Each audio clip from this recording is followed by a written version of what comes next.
जितने आस्था चैनल पर कथा सुन रहे हो, जितने फेसबुक और यूट्यूब पर सुन रहे हो, बहुत सावधानी से सुनना। तो जिनकी यहाँ संपदा की कमी होती है, वैभव की कमी होती है, लक्ष्मी की कमी होती है, प्रतिष्ठा की कमी होती है, धन की कमी होती है, उसके लिए सोमवार के दिन भगवान शंकर को अगर जल चढ़ाया जाता है तो हमारे घर में शीतलता का अनुभव होता है। वैशाख महीने में बाबा शंकर को जो चढ़ाया जाता है और 1000 अश्वमेध यज्ञ का पुण्य फल हम प्राप्त कर लेते हैं। मंदार और शमी ने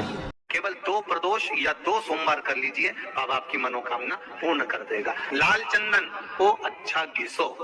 बेलपत्री के ये दोनों भाग हैं, दोनों पत्तियां जो नीचे की हैं, इसमें उस चंदन को लगा लीजिए। अगर किसी से आपको पैसा लेना है, वो नहीं दे रहा, या कोई काम है या जॉब है या नौकरी है या उसके लिए, या कोई विद्याध्ययन का कोई कार्य है, कोई स्कूल में पढ़ाई कर रहे हो और वो कार्य नहीं हो रहा, 5 बार 6 बार करके देख लिया नहीं हो रहा, तो ये दोनों पत्तियों पर लाल चंदन लगाओ। और महाराज बीच की पत्ती में थोड़ा सा घृत मतलब गाय का घी, उस घी को बीच की पत्ती में थोड़ा सा लगा लीजिए। और जो अशोक सुंदरी वाली जगह पर आप घी वाली बेलपत्र को अशोक सुंदरी वाली जगह पर रखकर, ये जो चंदन लगी हुई बेलपत्र है, इसका मुख ऐसा सीधा की सीधा रखोगे तो गणेश जी की ओर हो जाएगा, षडानंद कार्तिकेय की ओर हो जाएगा। अपनी कामना कर जिससे धन लेना है, पैसा लेना है, या जो बेलपत्र का प्रयोग करना, बाबा से विनती करना और विनती कर वापिस सजना। मिलकर भगवान शिव की आराधना करी और देवादिदेव महादेव ने वर दे दिया। सुनो शमी और सुनो मंदार, यदि कोई भूल से भी आपकी पत्ती, आपका पुष्प मुझे समर्पित कर देगा, सुनो मंदार, सुनो शमी, अगर कोई भूल से भी आपकी पत्ती, आपका पुष्प मुझे समर्पित कर देगा, उसे 1000 अश्वमेध यज्ञ के स्नान का जो पुण्य होता है वो एक क्षण में प्राप्त हो जाए। 1000 अश्वमेध यज्ञ का पुण्य,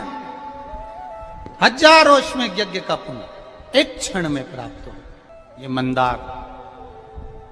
ये शमी, 1000 अश्वमेध यज्ञ का पुण्य एक साथ। शमी की पत्ती देखिए आप लोगों ने, जम के तो बोले जरा, देखिए मंदार पुष्प भी देखा हुआ है। अब शमी की जो पत्ती होती है, उस शमी की पत्ती को भगवान देवादिदेव महादेव पर चढ़ाने का, शमी की पत्ती जो होती है, उस शमी की पत्ती को चढ़ाने का एक नियम भी होता है। थोड़ा सावधानी से सुनना इस नियम को, जो आपके जीवन को सार्थक बना सकता है। शमी की पत्री को चढ़ाने का एक नियम है, बड़ा सुंदर नियम, आपके जीवन में उतारने लगा। महाराज जब सारा श्रृंगार मेरे देवादिदेव महादेव का हो जाए, बहुत ध्यान से सुनना, ये प्रसंग आया नहीं पहले, आज अगर कुबेरेश्वर बाबा की पावन धरा पर यह प्रसंग निकला है तो उसको ध्यान से सुनिए। पत्ती, शमी की जो पत्ती होती है, उस शमी की पत्ती को कब, कैसे और कहां चढ़ाना चाहिए, और शमी की पत्ती का फल क्या होता है, वो भी अभी अपन समझ लें उसको। शमी की पत्ती, संपूर्ण स्नान भगवान का हो जाए, संपूर्ण स्नान आप समझें उसको। जैसे ये शिवलिंग है, जलाधारी, जल निकल कर जाने का स्थान, गणेश, कार्तिकेय, अशोक सुंदरी, जलाधारी मतलब माता पार्वती जी का हस्त कमल, शिवलिंग शिव का स्वरूप, ऊपर जो जलाधारी लगी है उसमें से एक एक बूंद जो पानी नीचे गिर रहा है, जो पानी नीचे गिर रहा है, शिव जी की बेटियां जया, विषहरा, शामली बारी, दौतली, देव, शिव जी की पुत्री बेटियां। जब देवादिदेव महादेव को शमी का पत्ता चढ़ाया जाता है, कब चढ़ाते हैं, जब आपने संपूर्ण जलाधारी को हाथ से साफ कर दिया हो, शिवलिंग पर जल चढ़ा दिया हो, शिवलिंग का पूरा श्रृंगार आपने कर दिया हो, संपूर्ण श्रृंगार मेरे देवादिदेव महादेव का हो गया, संपूर्ण श्रृंगार। बाबा को चंदन का लेपन, अबीर, गुलाल, अक्षत, बेलपत्र, धतूरा, जो भी तुम्हें चढ़ाना है सब कुछ तुमने चढ़ा दिया, सारा श्रृंगार मेरे देवादिदेव महादेव का हो गया। तब शमी की पत्ती को मां जगत जननी की जो जलाधारी है उस पर मात्र स्पर्श कराकर शिव के शिवलिंग पर आखिरी में समर्पित कर देना चाहिए, जिससे हमारी मन की जो कामना है वह माँ जगत जननी देवाधिदेव महादेव से उनके कानों में श्रवण कर। शमी पत्र का एक बात और स्मरण में रहे, शमी पत्र की बहुत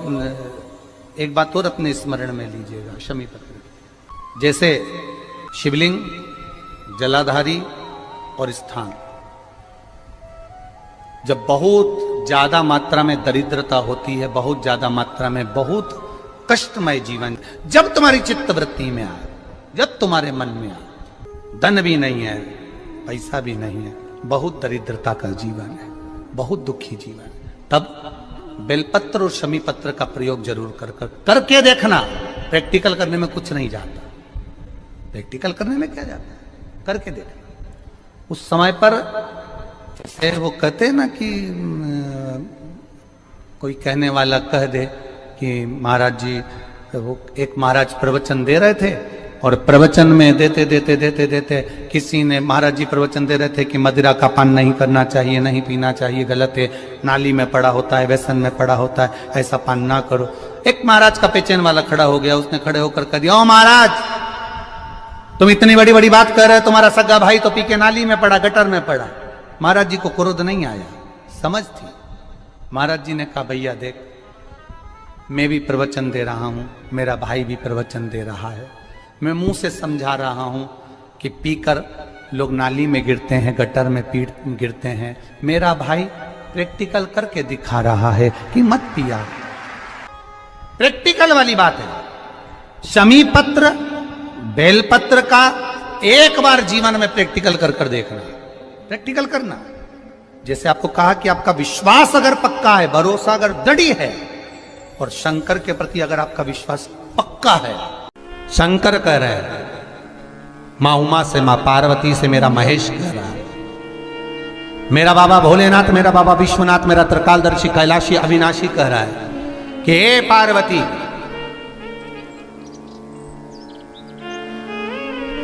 एक बीला, एक बेल जो मुझे समर्पित करता है, और समर्पित करने के बाद उस बेल की महत्वता देखिए, जो बैसाख महीने में बाबा शंकर को जो चढ़ाया जाता है, और 1000 अश्वमेध यज्ञ का पुण्य फल हम प्राप्त कर लेते, मात्र एक फल चढ़ाकर, मात्र एक फल चढ़ाकर। हे पार्वती, संसार का मनुष्य जब मुझे वो बेलपत्र समर्पित कर, वो बेल का फल समर्पित करता है, पार्वती वो फल जो मुझे चढ़ता है, फिर मैं भले नर्मदा के जल से निकला हुआ कंकर शंकर क्यों ना हूं, फिर चाहे मैं गंगा के जल से निकला हुआ कंकर शंकर क्यों ना हूं, चाहे फिर मैं यमुना के जल से निकला हुआ कंकर शंकर क्यों ना हूं, चाहे मैं सरयू के जल से निकला हुआ कंकर शंकर क्यों ना हूं, चाहे मंदाकिनी के जल से निकला हुआ कंकर शंकर क्यों ना हूं, ए पार्वती, फिर जो भी शिवलिंग पर वो बेल समर्पित होता है, वो बेल उठाकर जीव अपने कार्य में ले सकता है। ये माँ उमा से कह रहा है। तो उस बेल की महत्वता जानेंगे। अब अपन उस बेल को जानने के लिए वापिस स्कंद पुराण में चले, तो स्कंद पुराण में लिखा हुआ है कि जो बेल बैसाख के महीने में शंकर को चढ़ाया जाता है, वो बेल का फल उठाकर रख लिया जाता है। बैसाख के महीने में उस चढ़े हुए, बाकी के आपको बेल का फल खाना हो तो बात दूसरी, पर चढ़ा हुआ जो बेल का फल है वो पूरा बैसाख नहीं खाना। बैसाख के बाद में अगला जो महीना आए, उस महीने के अंदर उस फल के अंदर का गुर्दा निकालकर उसको सुखा लीजिए, और सुखाकर जिस व्यक्ति को पत्थरी की बीमारी हो और जिस व्यक्ति को पेट में बहुत भोजन पचता ही नहीं है, पूरा शरीर पाचन क्रिया बेकार हो गई, उस व्यक्ति को केवल 7 दिन तक शंकर पर चढ़ा हुआ वो बेलपत्र प्रदान कर दीजिए, पत्थरी भी बाहर और पाचन क्रिया भी ठीक, जिंदगी भर तकलीफ नहीं। उस बैसाख में उस फल की इतनी महत्वता बाबा भोलेनाथ स्कंद पुराण, लिंग पुराण, नर्मदा पुराण, पद्म पुराण के अंतर्गत, शिव महापुराण के अंतर्गत वर्णन कर, उसकी महत्वता है। वो बेल का फल साधारण नहीं हो सकता। अब मंदार का जो पुष्प होता है, आंकड़े का जो फूल होता है, एक सफेद कलर का भी होता है और एक गुलाबी कलर का भी होता है। देखा है आप लोगों ने? बोलो, जम के बोलो, देखा है ना? गुलाबी कलर का जो पुष्प होता है, वो आप मंदार का, आंकड़े का जो गुलाबी कलर का पुष्प होता है, आप टीवी पे देख रहे होंगे, एक सफेद देख रहे होंगे, एक मंदार का गुलाबी फूल, नीला कलर का फूल देख रहे होंगे। जो नीला कलर का जो पुष्प होता है, गुलाबी कलर का जो आंकड़े का फूल होता है,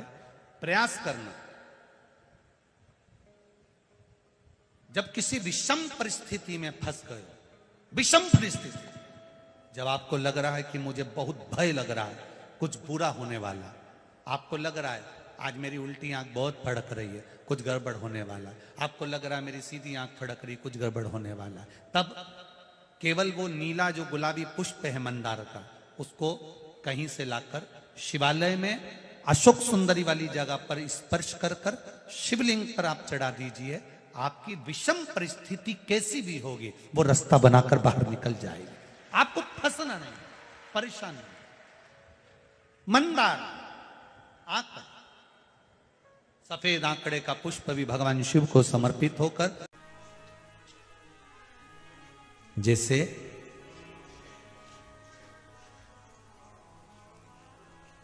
बेले के फल का गुर्दा, बेल का जो फल होता है, बेलपत्री का फल, उसका जैसे गुर्दा, उसके अंदर का जो भाग होता है बेल का, वो गुर्दा,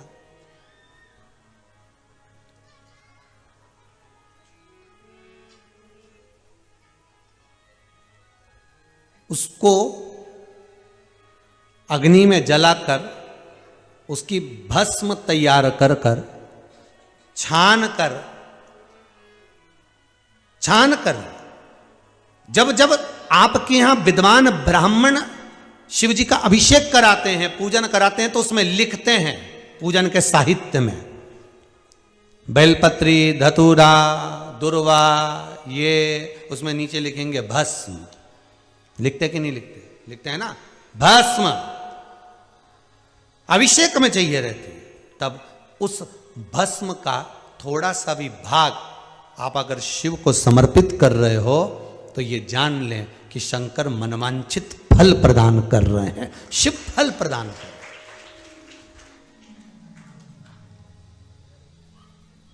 महाराज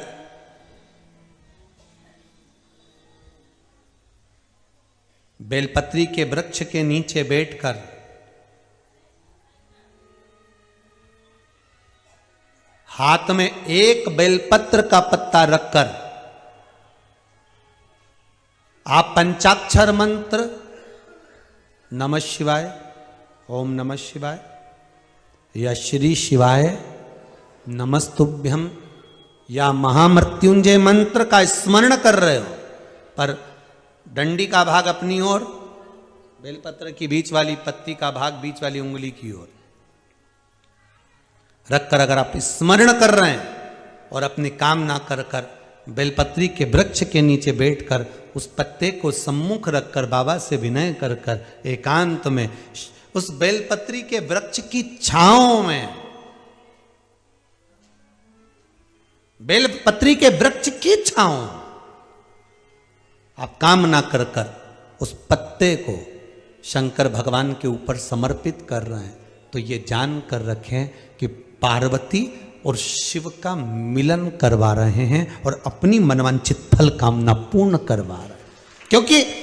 शिव और पार्वती का जब मिलन होता है, शंकर पार्वती जब एक दूसरे के सम्मुख में होते हैं, शिव और पार्वती जब एक दूसरे के सामने अपने बच्चों के कारण एक दूसरे के सम्मुख में आते हैं, तो उनके चेहरे पर प्रसन्नता का भाव आ जाता। फल, मनवांचित फल की कामना आप जिस कामना के लिए कर रहे हो, विवाह के लिए, नौकरी के लिए, सर्विस के लिए, व्यापार के लिए, रोग मुक्ति के लिए, आप जिस कामना से कर रहे हो, ईश्वर महादेव जो व्यक्ति पथभ्रष्ट हो जाए, जैसे मदिरा के नशे में पड़ गया, कहीं जुए में पड़ गया, कहीं मांसाहार में पड़ गया, कहीं व्यसन में पड़ गया, कहीं गलत काम में अगर कोई जा रहा है, तो श्रंभेश्वर महादेव के नाम से काली तिल भगवान शिव को समर्पित करी जाती है। महाराज काली तिल को वापस उठाकर ले आते हैं, उसी काली तिल को जो मदिरा का नशा करने वाला होता है या जो गलत व्यसन में डूबा हुआ होता है, उसको वो सुबह के समय अगर नहीं खाता तो भोजन के साथ उसको दिया जाए। श्रंभेश्वर महादेव एक बेलपत्री का भी बहुत अच्छा प्रयोग है श्रम्भेश्वर महादेव का। मदिरा पीने वालों के लिए, मांसाहार, व्यसन में, जुए में, वेश्यावृत्ति में, पर नारी में, गलत जगह पर जो डूबे रहते हैं उनके लिए पहले की कथा में उसका वर्णन किया है बेलपत्री का। श्रम्भेश्वर महादेव, एक बार सब बोलेंगे, कौन से महादेव? श्रम्भेश्वर महादेव। फिर जम के बोल लो एक बार, श्रम्भेश्वर महादेव। जब हमारे घर में क्रोध बढ़ता है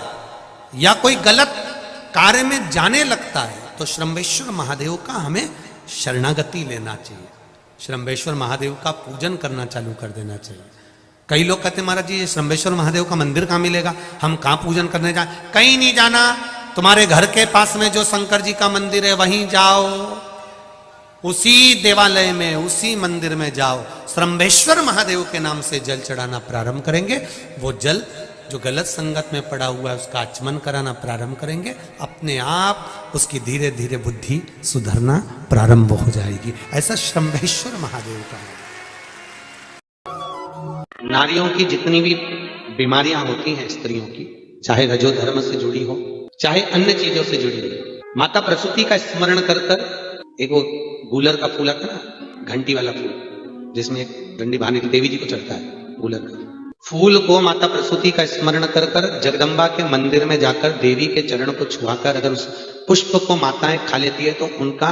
जो भी बीमारी होती है रजो धर्म से जुड़ी हुई वो सारी बीमारियां उनकी समाप्त हो जाती। कई बच्चियों को रजो धर्म से जुड़ी हुई बहुत तकलीफ होती है तो वो माता प्रसूति का स्मरण कर कर उस फूल को देवी के चरण में छुआकर उसको खा लो, चला जाता। श्री शिवाय नमस्तुभ्यम, सब बोलिए एक बार जमकर, श्री शिवाय नमस्तुभ्यम। प्रैक्टिकल जरूर करना, कहीं सियोर वाला महाराज झूठ तो नहीं बोल रहा। शास्त्रों की बातें हमारे जीवन में हमें सुख प्रदान करे, इसलिए इस भाव का आनंद करते हुए आज की कथा को विराम देते हैं। श्री शिवाय नमस्तुभ्यम। मेरे चैनल को सब्सक्राइब करें, बेल आइकन प्रेस करें, जिससे कि आपको लेटेस्ट वीडियो की नोटिफिकेशन मिल जाएगी।